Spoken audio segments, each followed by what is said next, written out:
أما بعد ومن خطبة له عليه السلام وهي كلمة جامعة للعظة والحكمة قال فإن الغاية أمامكم وإن وراءكم الساعة تحدوكم تخففوا تلحقوا فإنما ينتظر بأولكم آخركم صدق أمير المؤمنين علي بن أبي طالب عليه الصلاة والسلام صلوات اللهم صل محمد Assalamu alaikum. Inshallah, we will go over khutbah number 21 from Nahj al-Balagha, which is titled as the advice to keep light in this world. A reference to keeping light, not literally your weight keeping light, rather keeping your sazo saman and your luggage and your baggage light in this world. This is a very short khutbah. Therefore, some believe that this may be part of another khutbah, detached for its eloquence, or as the similar words have appeared at another place in Nahj al-Balagha as well. Nonetheless, Imam says in this one-liner, if you want to call it, that's all there is, your aim, فَإِنَّ الْغَايَةَ أَمَامَكُمْ. Reward or punishment is before you. That aim, that ghayat, which inshallah I'll mention what it means, is before you. Amamakum literally means it's right in front of you. Before you, we said in English, meaning something that is right in front of you and you can see it. Behind, and then he says, وَإِنَّ وَرَاكُمُ السَّاعَةِ. Behind your back is the hour of resurrection, which is driving you on. He said, تَخَفَّفُوا تَلْحَقُوا.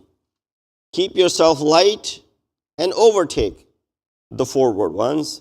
فَإِنَّمَا يُنْتَظَرُ بِأَوَّلِكُمْ آخِرُهُ. Your last ones are being awaited by the first ones who have proceeded. Syed Rizvi has a bigger annotation on this than the khutbah itself. This is his take on this khutbah. You rarely see Syed Rizvi talk about certain khutbahs, but in the past 20 khutbahs that we have discussed, you've seen that he has also chimed in as far as his take on the khutbah is concerned. He says, if this utterance of Ali is weighed with any other utterance except the word of Allah and the noble Prophet, it would prove heavier and superior in every respect. Now that's some respect. Meaning what? This kalam of Imam Ali is right up there. This one-liner is right up there after the kalam of Allah and the kalam of Rasulullah. For example, Ali's saying, keep light and overtake, is the shortest expression ever heard with the greatest sense conveyed by it. I mean, if you explore it, as inshallah we will explore it, that the greatest of the meanings are behind this one statement of Imam. How wide is its meaning and how clear its spring of wisdom? Of course, it's very difficult for us to comprehend, but we will try to somehow decipher and understand it. He says, we have pointed out the greatness and the meaningfulness of this phrase in our book Al-Khasais. So Syed Rizvi has a book called Al-Khasais. In it, he also talks about some of these words of Amir al-Mu'mineen. He said we've spoken in depth about it over there. So the words that are key here, as-sa'a. Quran, of course, uses the word sa'at as well. Inna sa'ata atiyatun la rayba fi, right? That time of resurrection, which is referred to as sa'a. Tahdukum, meaning from hadu, it derives you, it propels you forward. Takhaffafu comes from khafif, from khiffat, meaning what? Lighten. In Arab world, when you want discount, you say takhfif, right? You ask for takhfif, which is to give some discount. Here, takhaffafu means lighten your burdens from the heavy loads of desires, not literally something which is being carried on your back. Anqa'a, meaning more thirst quenching, more soothing. Al-ma'u naqi, means cool and pleasant water. And then the next does not even appear in this. Well, in the kalam of Syed Razi it does. But anyways, we'll skip that. So we get right to the discussion. Travel light so that you may reach your destination. This statement is part of a longer sermon, number 167. These sentences with slight variations have also been included in the sermon. From the words of Syed Razi, it appears that Imam delivered the sermon when, in the beginning of his caliphate, he became the fourth Khalifatul Muslimin. At that beginning, right around that time, he said these words. It is also possible that, all three sermons were delivered together. Remember, in the past, we had a couple other sermons that we mentioned that Imam delivered them in the beginning of his Khilafat, right when he assumed the power. So all three could have been together and then later divided into three parts. In any case, this part of the sermon, though consisting of only few sentences, is, according to Syed Razi, so profound and meaningful that it surpasses any speech other than the words of Allah and the Prophet.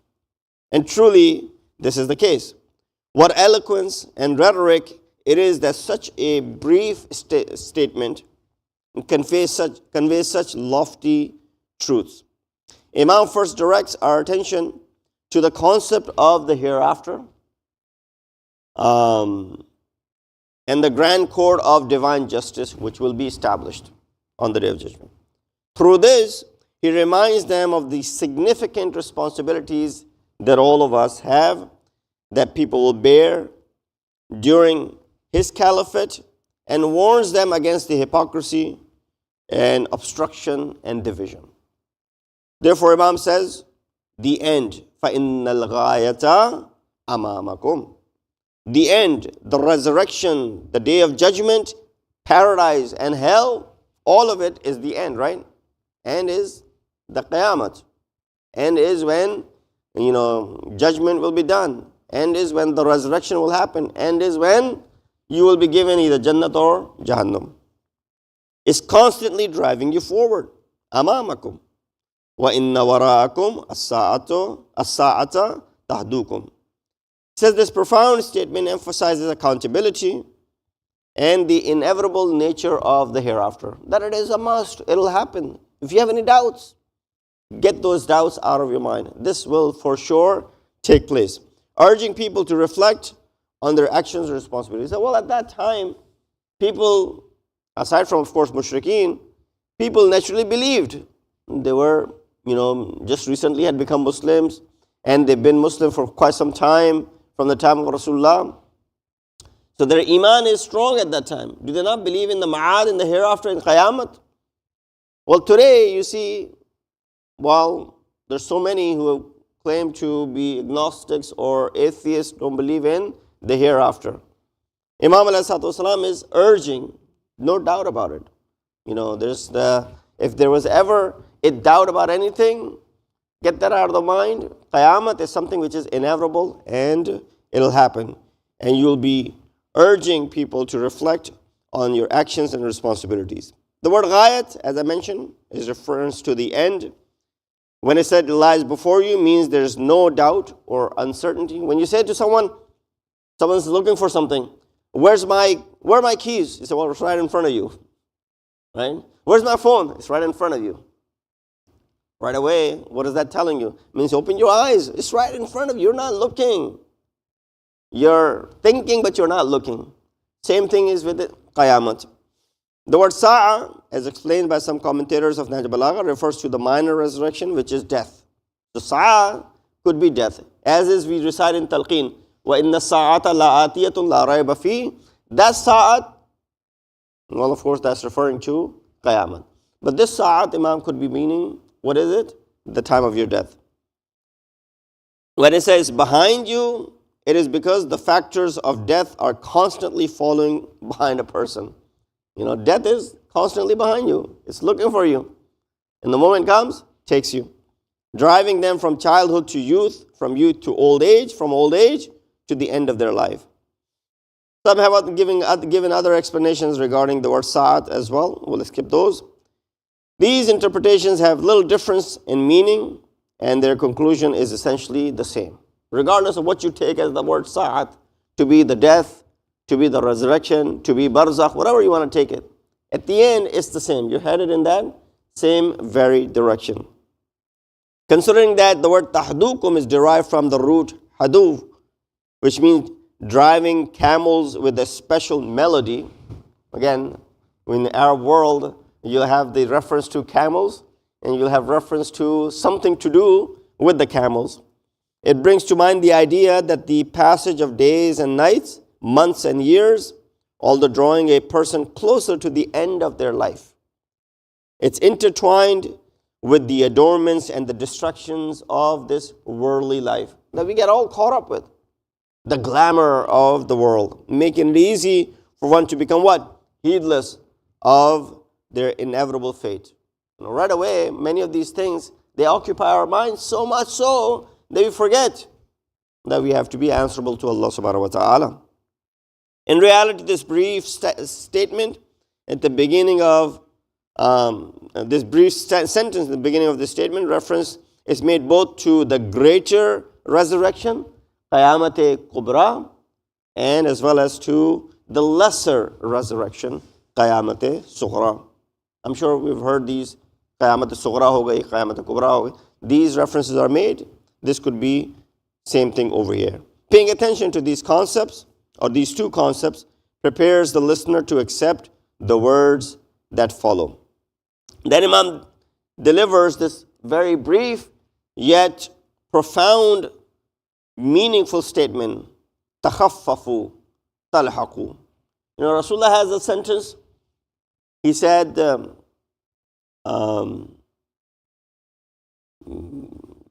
regarding bringing Islam, or even regarding one's well-being in sihat, it says, Sumu tasihhu.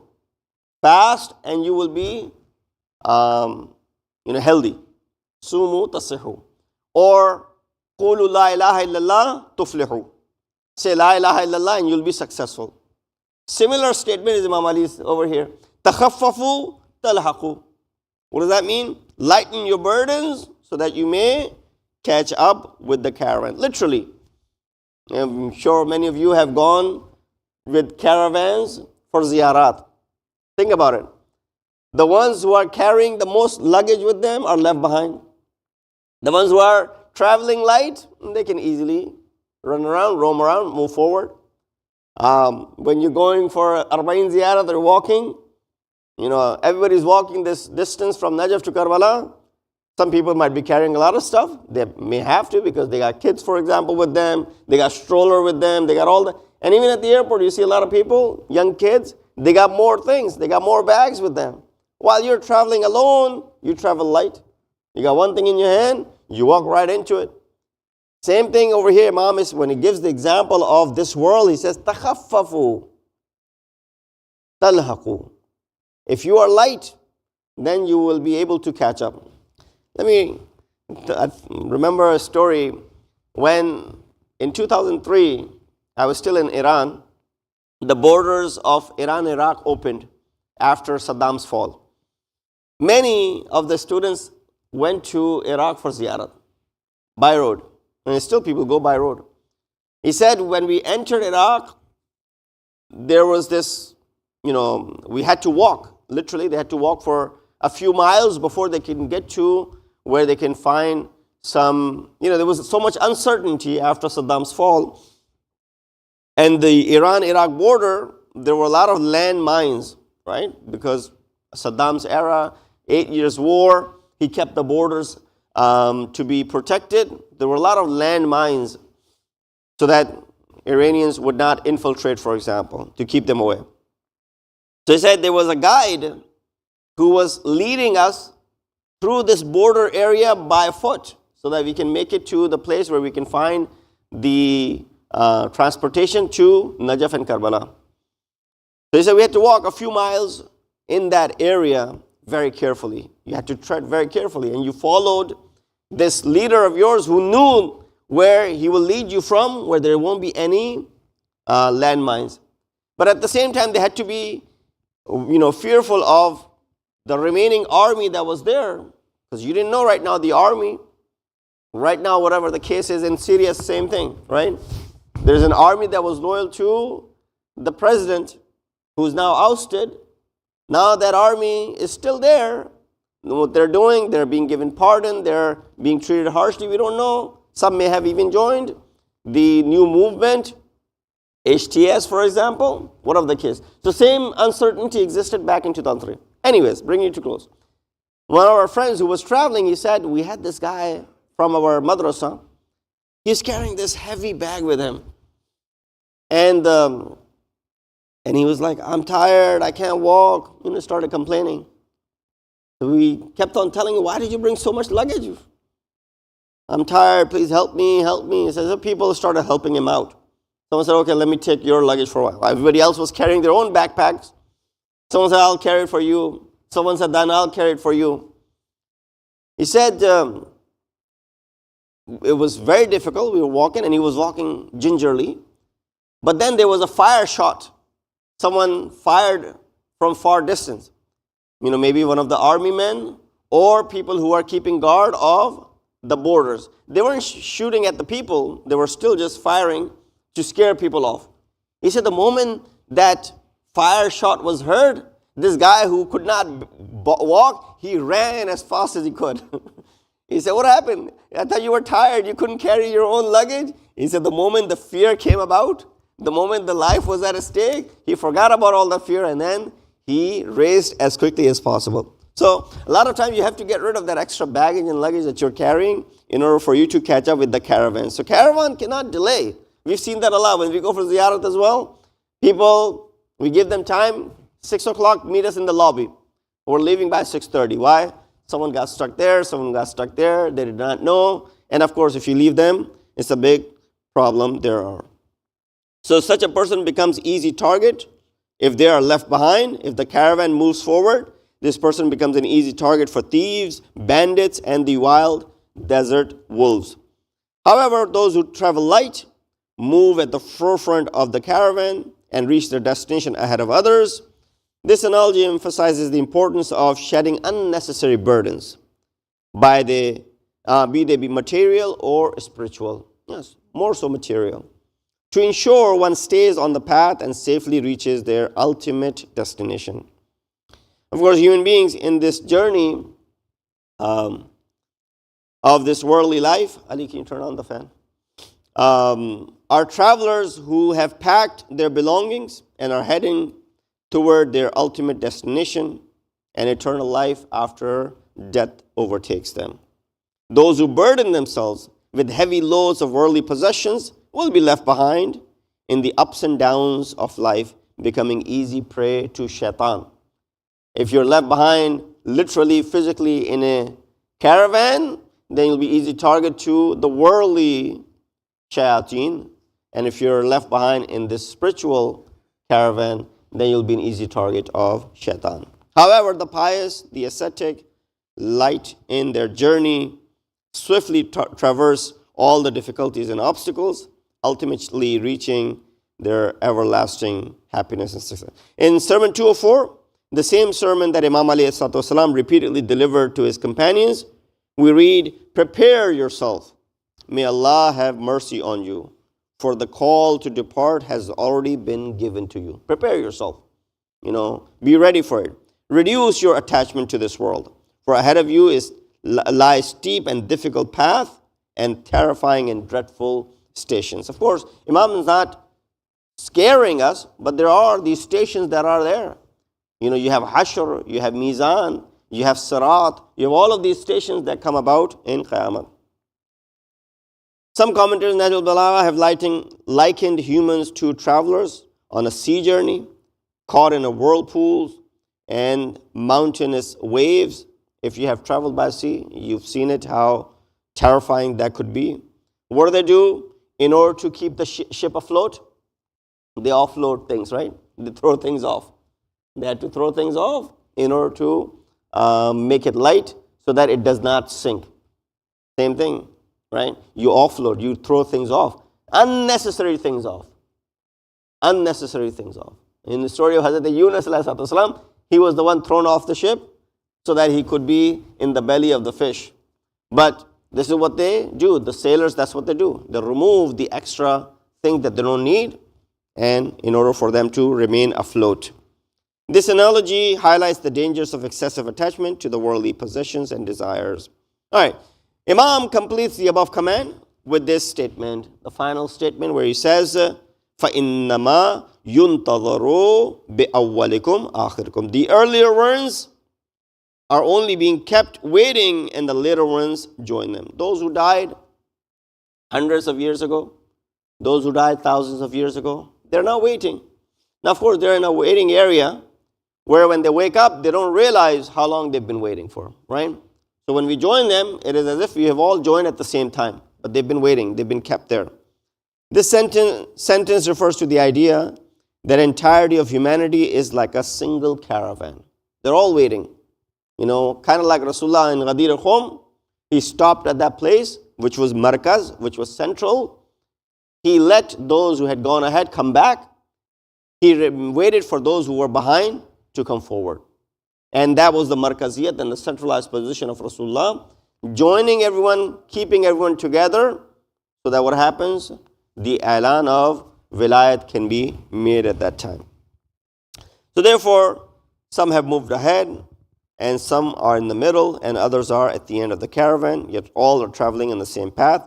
This analogy emphasizes the unity of human destiny, where everyone, regardless of their place in time or history, is moving toward the same inevitable reality. While, if you've gone to Hajj as well, you see we do a lot of walking there as well. When you leave Muzdalifah in the morning of the day of Eid al-Adha, you're walking toward Mina.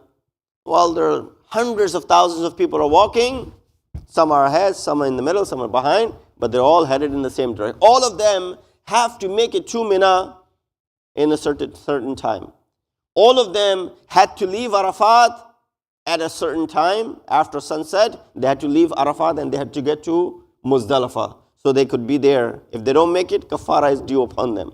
So, but all are going. Some get there early, they find a place and they settle down. Some come late and they're looking for it. In other words, the law of death spares no one and is certainly decreed for the destiny of all human beings. Therefore, the fate of those who came before serves as a warning for those who remain. Like, for example, today for us, it is a warning. Let's not be heedless of Qiyamah, which is inevitable, and death, which is surely to come ahead of us. Wa akhiru da'wana alhamdulillahi rabbil alameen. Allah.